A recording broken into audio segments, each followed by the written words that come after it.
आमाच्या विशेष बुलेटिनमध्ये आपलं स्वागत आहे. पाहूया विशेष बातमी. माजी मुख्यमंत्री उद्धव ठाकरे यांना राष्ट्रवादी काँग्रेसचे ज्येष्ठ नेते शरद पवार यांनी दिलेल्या पत्राची प्रत सादर करण्याबाबत कोरेगाव भीमा आयोगाने यापूर्वी नोटीस दिली होती. मात्र नोटीस बजावूनही मंगळवारी ना ठाकरे आणि ना त्यांच्या वतीने कोणताही प्रतिनिधी आयोगासमोर हजर झाला नाही.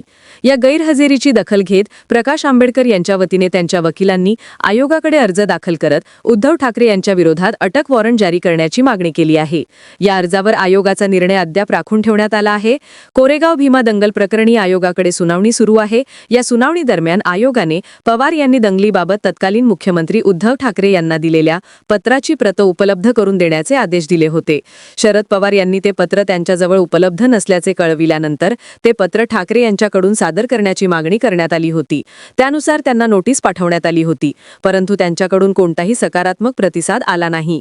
मागील सुनावणीवेळी आयोगाने ठाकरे यांना अटक वॉरंट का काढू नये अशी कारणे दाखवा नोटीस पाठवून मंगळवारी उपस्थित राहण्याचे निर्देश दिले होते. तरीही त्या दिवशी ठाकरे किंवा त्यांचे प्रतिनिधी हजर राहिले नाहीत आणि त्यांनी कोणतेही म्हणणेही आयोगासमोर मांडले नाही.